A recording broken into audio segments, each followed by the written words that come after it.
AC, God told me to start this podcast, and then he told me to call you. The time is now. You ready? I got you, T. Let's do it.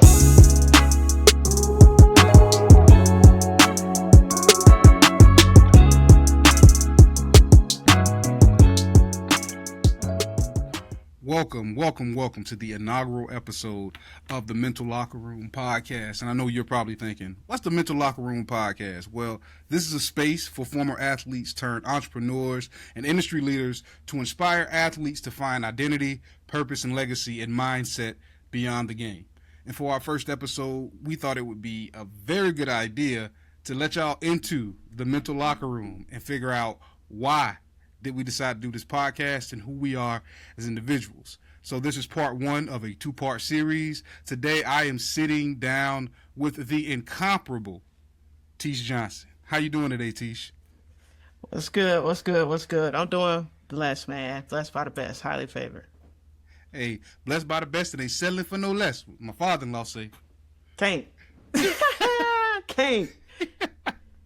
So, you know, the folks are here because they want to hear our voices, and I wanted to take the time now to really allow you to put your stamp on this thing, man. So, softball question, but I know you got it. Where did the idea of the mental locker room even come from? Oh man, I would say like all things, anything. Like I'm a visionary in general, and so anything that I put out into the world, God has definitely downloaded in me. And sometimes he tends to download a lot of things within me at the same time. So with this, it was just, a piece of the vision that he gave me. And, when I think of people that, have a similar background to me, but also they're able to, able to speak well, but able to, command a room and draw a crowd. I prayed for that person that could be a co-host for me, and that's when he sent me your name, and simply, you said yes. In fact, you said I would cut my pinky toe off to work with you again. And that's how I knew it was God sent. So that's kind of where the idea came from. But in general, just life's experiences as well. And just seeing, from a player perspective and a coach perspective of what athletes go through when they're transitioning away from the game, just how hard that transition can be and wanting to do something about it. Mm. Yeah, I meant that. You can have my pinky toe. Luckily, for the folks listening, she didn't request my pinky toe. You could keep that, please. She requested the thing that she's always asked of me ever since I've had the opportunity of knowing her, which is, consistency, being bought in, and really a culture of excellence, right? That she breeds, and it makes it easy to follow because that excellence is there. And Tesh, your mission is to bridge the gap between vision and execution, right? That's one of the things that we talked about as we sat courtside and watched Boston beat the dog mess out of the Washington Wizards. Of course. You really value helping leaders show up as their best selves. So how does this mission of bridging the gap between vision and execution, how did it shape the purpose for this podcast? Yeah, so I think a lot of times it is very, very hard to put ideas on paper, but then to really, again, get them out into the world. I think a lot of times we come up with these ideas, but then life happens, and things get in the way. Like you got bills to pay, you got all this stuff going on. So how do you navigate all of those changes and everything, that's going on in your own personal life? How do you get that to execution? How do you build a team that will help you execute? So like that's my goal, that's my purpose. And so those are some of the things that I do within my businesses. I figure out who can I put around me that is going to help me carry out that vision and do it at the right time as well. And I think that's crucial. Timing is crucial. But when you're building out a team, how can you allow them to shine in their own areas. Because as a visionary, I'm not going to be good at every single thing, and I don't need to be good at everything, and I don't make the mistake of trying to be good at everything when somebody else can do a particular job, within a particular role, and get it done far better than I would, and execute at a high level. And so I think that's what makes me a great leader. Just and being able to execute so many different things is because I make it a point to put the right people around me to get it done. Hey, plus one. I definitely feel you, right? Some of the big mistakes that leaders make, I feel, at least I've seen in my professional career, is trying to do everything, right? Jack of all trades, master of none, right? You used to say all the time, you and Chef, when we was in City Year, stay in your lane. That's it. Stay in your lane, right? That's important. And it's hard to do, right? Especially with something that you are the visionary for, because you know what you want it to look like. So you getting folks to get there, right, is that sweet spot. How do I get and motivate folks to walk lockstep in unity in the vision so that we can accomplish something, right? Just like we used to back on the court for you, on the field for me, Yeah. right? So those skills, they transition. And as we think about talking to the athlete, where this podcast came from as far as your vision, starting right here, because this is the tone setter, this kickoff, this tip off. Yeah. From this point forward, what do you want, or what do you hope that the conversations that we have are going to spark within our audience? Just a piece of inspiration. So the idea behind this is, one, we want to get on and allow the athletes that are still playing right now, even former athletes that are like going through the struggle right now, like they're questioning, they're asking themselves like, who am I? And I went through that as well. Like once I was done playing, even once I was done coaching, it's like, all right, well, what now? What are even my hobbies? What do I even like to do outside of the game? And I've always been someone like, I'm not afraid to dabble in different things. But in a sense, like you go through this sense of identity loss. And so like this is for the athletes to get there now. Start thinking about your other skills, your other abilities, your other talents, your God-given gifts, the things that you're just naturally good at that fill you up and you feel alive when you do them and you want to contribute that thing to the world. Let's figure that out now. So we're going to do that through conversations, but there's going to be a guest aspect where we're going to bring on guests every single week, every single podcast episode where we're finding former athletes that have become entrepreneurs. They are founders in their space. They've come up with all types of different inventions and things like that, where they're going to get an opportunity to inspire the next athletes, to build a legacy mindset of their own. But see that it is possible. If you just take some time to sit down and think, there is more to you than, what you can do for somebody on the court or on the field. Because at the end of the day, I always say the ball is going to stop bouncing at some point. You're going to run that last down. The spikes they're going to go dull. At some point, you got to hang it up. And you don't want to wait to the moment that you're hanging it up to figure it out. And so I just really, really, really I believe God has blessed me to be the person to stand in the gap. And so we got the athletes that are on it right now. They're going through it. They're still playing, and they don't wait until you're done playing. But we got the former athletes that are doing great things in this world, and I just want to get more eyes on all of the beautiful, magnificent things that are they're doing in this world. So I think through and through, their businesses are going to grow, but people are going to be inspired and get ideas of their own where they can step into their true calling, their true purpose, and that's to contribute to this world.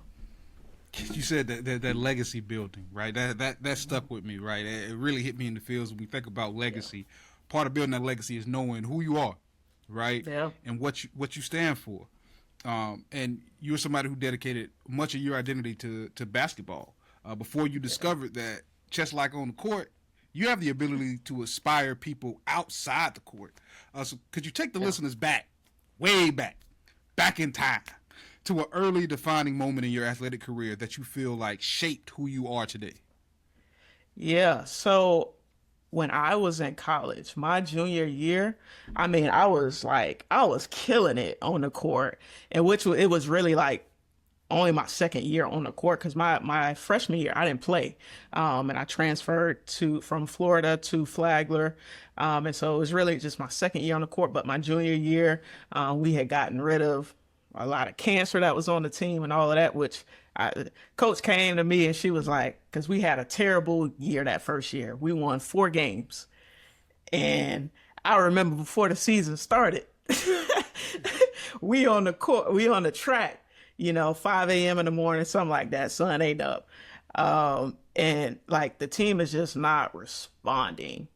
Like can't get around the track. I'm dragging people that's 6'7", around the track, and I'm like, if this is the attitude that we're bringing, we're going to win 1 game. And as the season went on, we had only won 1 game for a long time. And I was just like, oh my goodness, what is going on? So we finished the season 4 games. And coach comes to me. She's like, what do I have to do to get you to stay? And I'm just like, we got to get rid of them. And we got to get some people in that have the same vision that you have, that are ready to execute, that that want to win and have the right spirit. And so we did that. We did that together, me and my coach, and we recruited players that wanted to win to the program. And so my junior year, you say take you back. My junior year, I think that was the defining moment because again, I was killing it on the court. Like we're winning, like we killing it. Still some of the best teams to this day that have gone through the program, and I ended up suffering an injury, ankle injury. Like it was bad, bone bruise, fracture, sprain, everything all on the same area. So I was out for months after just like killing it. And so at that point, I knew that I couldn't contribute on the court anymore. But that's when my voice started to like go to a whole nother level because I was always the leader up until that point. I was always the leader. Like I'm going to show up.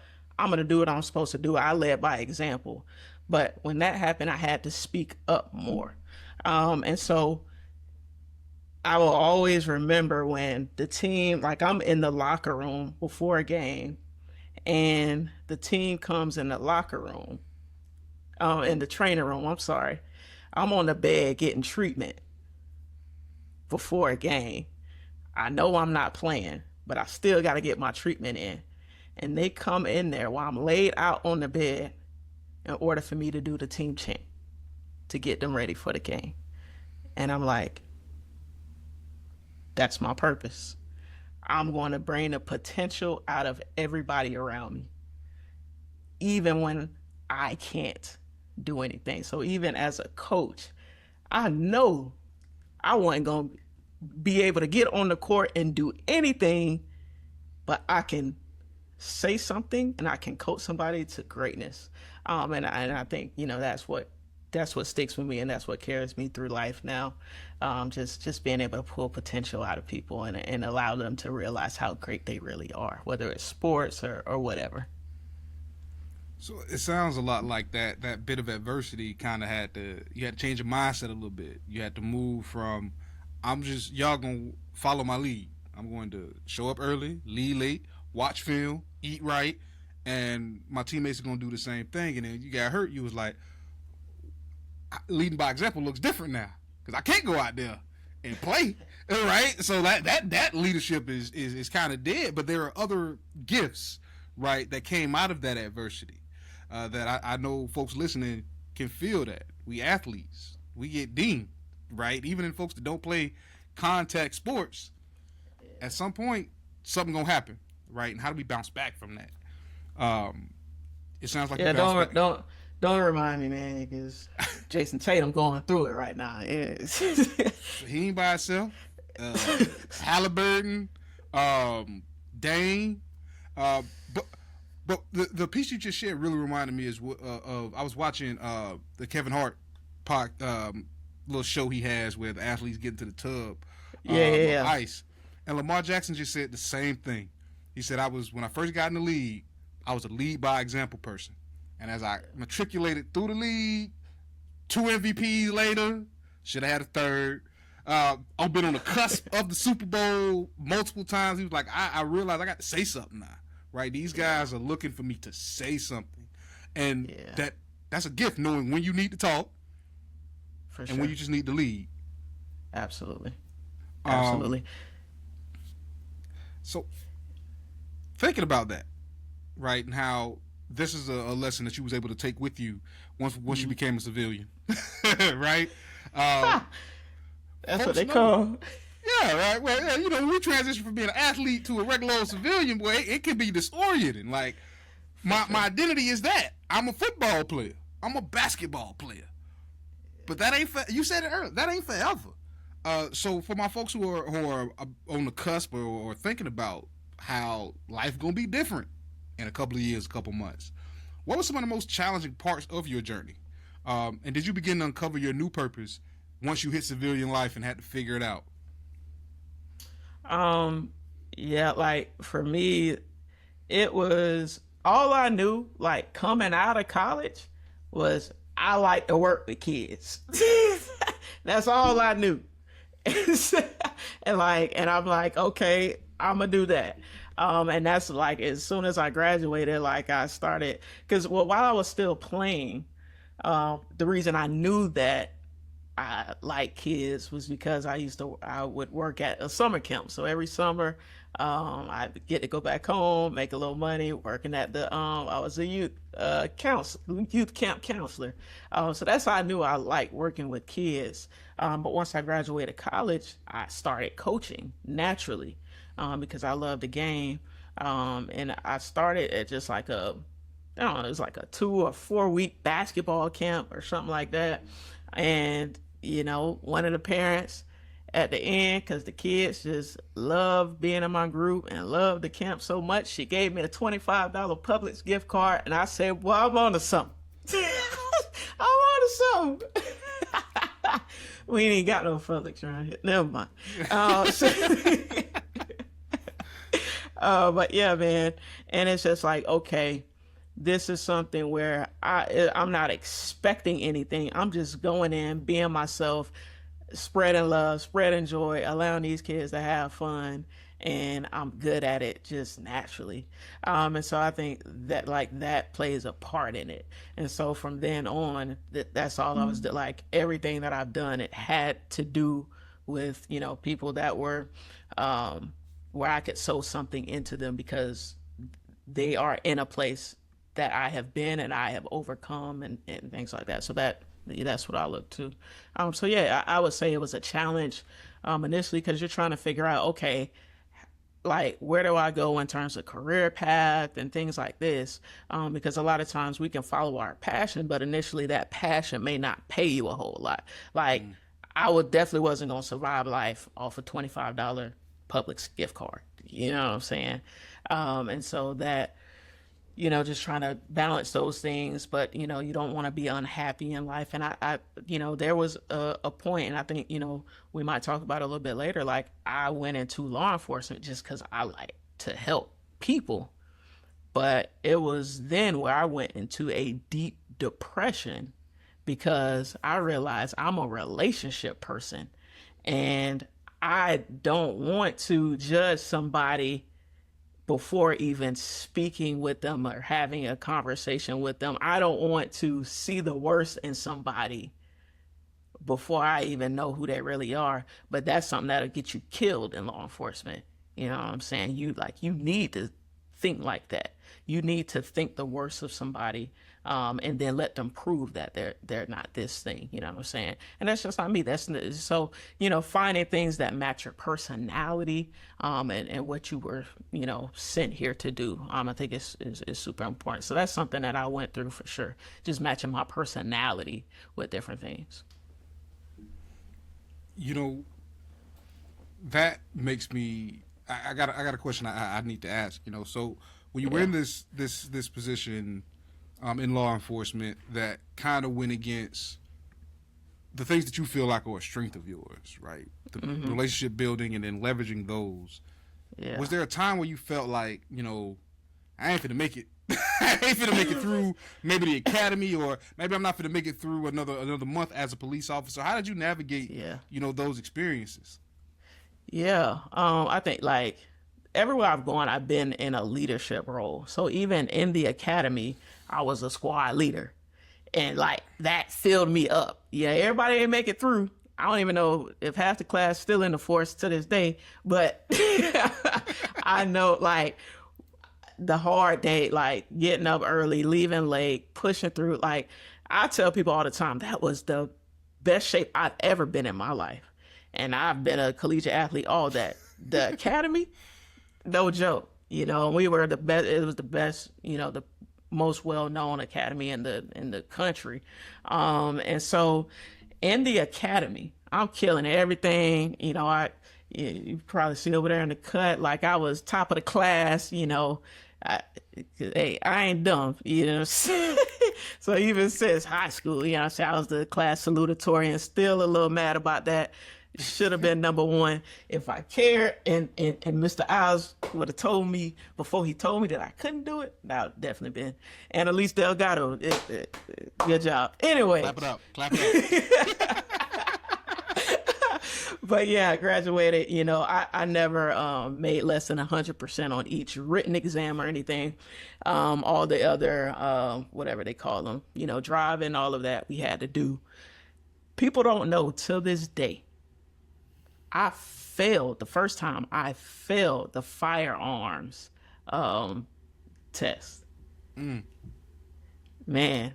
And it was almost because everybody in the class looked up to me. It was like embarrassing in a sense of like, I didn't just fail the test. I failed the whole class. You know what I'm saying? I failed everybody. That's what I said. Like, I don't think I've shared that with many people up until this day. But still went on to graduate and everything like that. And I had to redo the test. Once I graduated, I had to go to a whole nother school and retake the test. Killed it. Cause all they had to do was tweak one little thing, and I wear contacts. In order to hit the long shots, I had to take my contacts out. So something that's, naturally meant to help me see better, it was distorting my vision when it came to shooting. And so that was easy. So passed everything with flying colors. Like, I was flipping people on their back because you got to do things active. So the leader, the lieutenant or whatever, he ended up driving down to my department with gifts and everything because of how I just killed it. Like it wasn't even a thing. It was the context, which is crazy. It was crazy. So that was a time where I felt like, dang, am I going to be able to do this thing? But I persevered through it and made it. And I would say the other time in that lane, it was like the day before I knew I had to go and be like, hey, Chief, I'm out. It was when they started calling me Chief. And I knew that I had no desire to be a chief, that's as high as you can go in a department. And if I have no desire to be the best when I always want to be the best, when I always want to be at the top, that probably wasn't the place for me. So I was out. You gave us two words there. You gave us two words, right? The first being the thing that was meant to help you, right? The thing that was meant to highlight some things for you was blurring your vision, right? Crazy. How often are we in our own way? Most people want to be successful. Most people want to be successful, but sometimes we're in our way, right? Oh, for sure.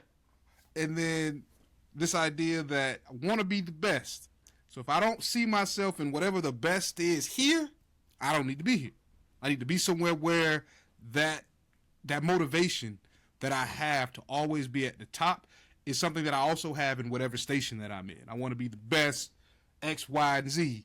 That lets me know that it's my purpose for being here. So I hope y'all, are writing some stuff down. If you're listening and trying to figure out what this got to do with you, that's 2 shouts, as my pastor would say. That's 2 shouts you just got.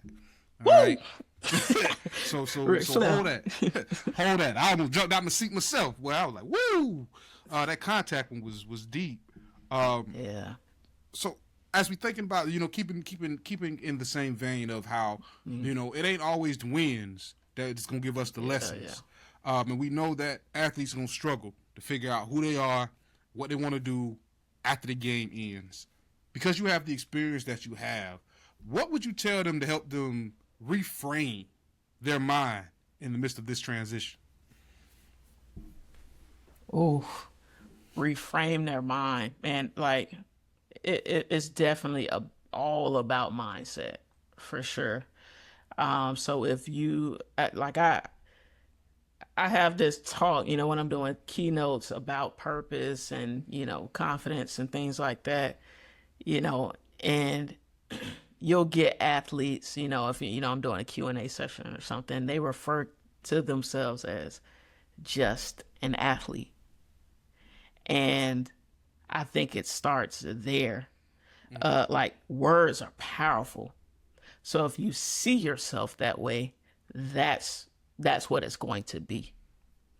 And so I think, we have to visualize ourselves in different spaces, accomplishing different things, seeing ourselves outside of it. And so, just being able to reframe those things and taking a daily inventory of all the other aspects of who you are as a person.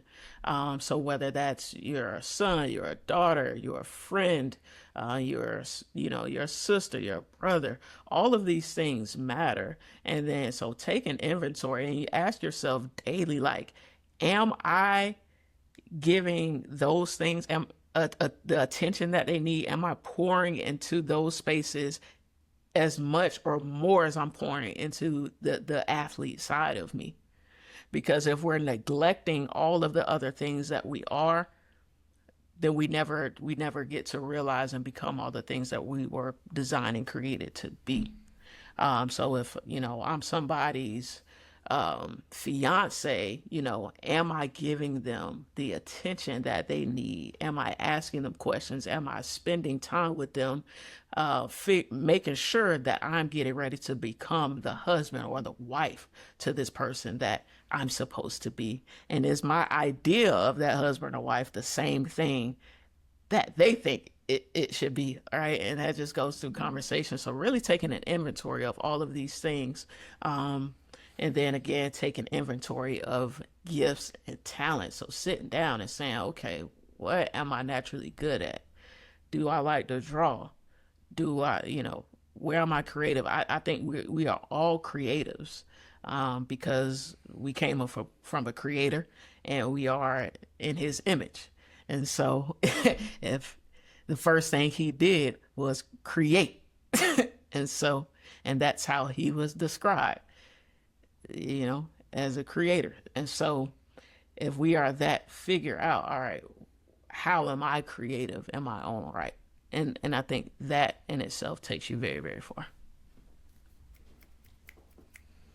So you gave them some of the skills, thinking about how they can reframe with parts of their identity that they may not have been focusing on as they were in the midst of athletics, right? Mm-hmm. But you've been able to build multifaceted leadership career. You've been in corporate. You've been a college athlete, a college coach, nonprofit education, shout out City Year, law enforcement, and a leadership coach. Yeah. You told us about the skills that helped you get there. What new things did you have to pick up from scratch to succeed in these avenues? I would say the biggest thing is just handling that money, man. Cause listen, when I left, when I graduated college, you got nothing. We went into City Year, I think you got like $500 every couple of weeks or something like that. You know what I'm saying? So I don't even, looking back to this day, I don't even know how I was surviving but I was. So I know that was nothing but God. And so when I got to a place like even coaching, like the first coaching gig that I had, I didn't get paid for it. I was in city and I couldn't get paid because they talking about conflict of interest. Okay. I'm still going to do this thing. All right. And that's when I got my coaching start. So even up into, coaching Division I basketball, I think I left out of there making $55,000. And my head is in debt, you know what I'm saying? Just coming from all of the things like working and passions, but, trying to do other things. Cause I always knew I was made for more. Right. And so I was never confused about that. And so I went into once I, transitioned out of coaching, I went into a corporate space and I was able to do just that, coach and build relationships and all of that. And that was the first time in my life I made six figures and everything. I mean, I'm killing it, but I'm having fun too. And so naturally, I just transitioned into entrepreneurship there. And so I think that was like the biggest thing of not ever really having a whole lot of money, but always having exactly what I needed to having more than enough, and just being able to tithe more, but handle the finances of a business and of personal finances and things like that, and just coming into that. So I would say that was the biggest thing. Like when you get more, knowing how to be a good steward of those things. I love that idea because I think about, we talk about athletes transitioning to entrepreneurship. Now, even the folks that go from college to the league don't know how to handle their money, right? Oh, yeah. They got my homeboy played D3 ball played for in the league for a couple of years, and now they make players sit down and go over their financials. They make them get someone they make sure they can vet someone to trust with their money. And luckily for our listeners, we got a guest next episode that's gonna show y'all how to handle that money. All right, so make sure that you tune in, stay locked in with us. I'm gonna be that locked in too, taking notes, because that's full transparency. That's something I still I'm struggling with, still trying to figure out. As you get more, I got more, and I had expensive tastes. And it's like you ain't supposed to do that. You're supposed to get more and give back. Tithing, give back to your community. But then also make sure that you're putting your money somewhere where it can work for you. So thank you for highlighting that, T, because I feel like that's going to be something that a lot of our listeners are going to really be able to grab hold to. And that's something that they ain't got to wait for a solution on, because we got somebody, right? We got somebody tucked away in the cut. And it's super important, like prevalent now. I know everybody not getting that NIL bag in the collegiate space, but a lot of athletes are, and even then, there's so many different avenues now that if you wanted to make some money in the space as an athlete, you definitely could. And so it's like when you get those things, what do you do with? I've seen people blow it. I went through a phase where I blew everything, but I didn't blow everything. It was more so like I'm gonna pour into my business. I've never been someone like, oh, I'm gonna go blow my money on this shoe and that shoe and all of that. Like I went through that like a little bit in college, but I was never that person. Like if you see me, I got the same things. I wear the same stuff that I used to wear years ago. Thank God, you know what I'm saying, that I can even do that. Some people can't wear what they could, years and years ago. But it's just like, now is the time. Don't figure it out later. Because the last thing you want to be is like, you talking about mindset. It's one thing to be broke, but it's another thing to be poor. And when your mindset is poor, you'll be stuck there, and that's not a place that you want to be stuck. Shout that out, because being poor costs money. Oh yeah, just because you ain't got no money don't mean it ain't gonna cost you, boy. Being poor costs money. Yeah. So we're getting close to wrapping up the conversation, but I had a couple big things that I want to ask you so that we can leave our folks with some tangible things, right? We've talked about quite a bit. We've talked about your journey from college athlete to the entrepreneur that you are now, some of the things that you ran into that are obstacles that someone without your determination may have turned around and decided this wasn't their arena, but you kept pushing through. So I know you. If y'all haven't told, y'all couldn't tell from our banter back and forth. We've known each other for a minute. So I know that the two of the things that you always are talking about is purpose, self-discovery. How we gain power when we have clarity, confidence, and we're consistent. So for the athletes that are listening, how would you say that aligning who you are personally and your purpose can serve as an anchor in both the sports for our folks still playing and after sports for our folks who are done? Yeah, so that's a sticky one. Like when we're talking about purpose, I truly believe, and listen, if you don't want me to talk about God, like this might not be the podcast for you. I'm gonna say that now on episode 1. But I truly believe, and when I go around and I'm talking about purpose to these athletes, and young adults, I truly, in my heart of hearts, believe we all have the same purpose. He said, I don't know that. I believe we all have the same purpose, and that's to glorify God. That is to know Jesus and to make Jesus known. And if you are walking in that, like, you're gonna be good. Tesh, I don't think it should be. If it's a problem, I'm with you. Then this isn't the podcast for them. Luckily, we're in the year of our Lord 2025. There is a podcast out there for you, right? So we can walk in that unapologetically, right? This ain't for you. Oh, This ain't for you. yeah.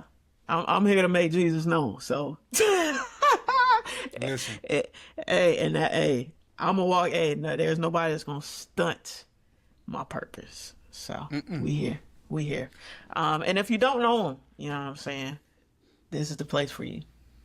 Exactly. One of the things that as we dive deeper, I'm hoping that we can do, because me and T go to church on Sundays. Talk about our messages, right? Because I can't speak for your pastor. Well, my pastor is on 8 or run. Let me tell you, Hall of Fame every week he'll run. Nah, yeah, man. It's I think it's a lot of great leaders out there for sure. There's a lot of great leaders out there, but ain't nobody touching my bishop. And we all know that. we gonna see. We all know that. We also know the apple does not fall far from the tree. And when the apple don't fall far from the tree, when another apple marries another apple, we're going to have a bunch of trees. Shout out to the Potter's House, man. Shout out to the Potter's House in Dallas. Shout out Jakes. All the Jakes. Anyway, man, this has been a good conversation. But yeah, man, just to touch on like what you said. So like, in terms of just alignment in general, I think it definitely starts with having a faith. And I've been lost in life.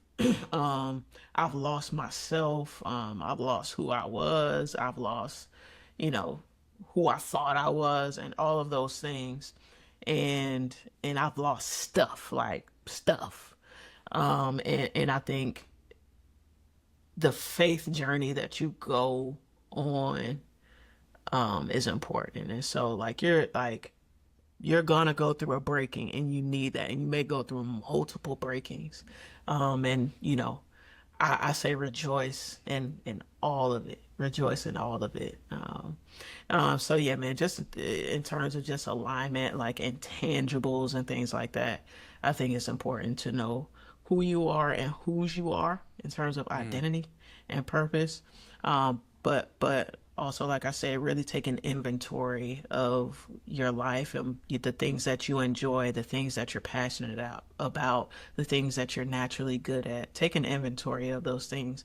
And one of the other things that I always tell my clients and students and things like that is to, like, if you could, write your own job description, your dream job description, not something that you've seen on Indeed.com, and all these other sources. Shout out to them though, for sure, necessary. But if you could write down and like have everything that you wanted within a job or a career, what would that look like? If you're somebody that does not work well on teams, then you're probably somebody that you need to be in a space where you can work alone for the majority of the day or a majority of the time that you spend doing whatever this thing is. But if you're somebody that thrives in a team environment, like, look for environments and spaces and careers along your journey that have that encompass these things. If you're someone that does, you're like Kalego, where you want to live this lavish lifestyle, then don't, like, look for something that's going to allow you to afford to do those things, not the thing that's going to have you struggling. Like, and maybe that there's a build up to where it is that you want to be, but what does it look like? And do you map, like, you build the roadmap from there. And that's something that I help, my clients and things do, but map it out for yourself. If you could create the title, what does that look like? What would I be doing every day? Is it something artistic, or is it something more logistical? What does that look like? Are you outside all day? Are you in a cubicle all day? What does that look like? You're not going to get me in no cubicle all day. You know what I'm saying? But you also not going to get me out in 107-degree weather all day. So, like, it's got to be a balance, so figure out what that thing is and what brings you joy. What makes you, like, when you're in it and you're doing it, what makes you feel most alive? And I think for a lot of athletes at the time, it's the game.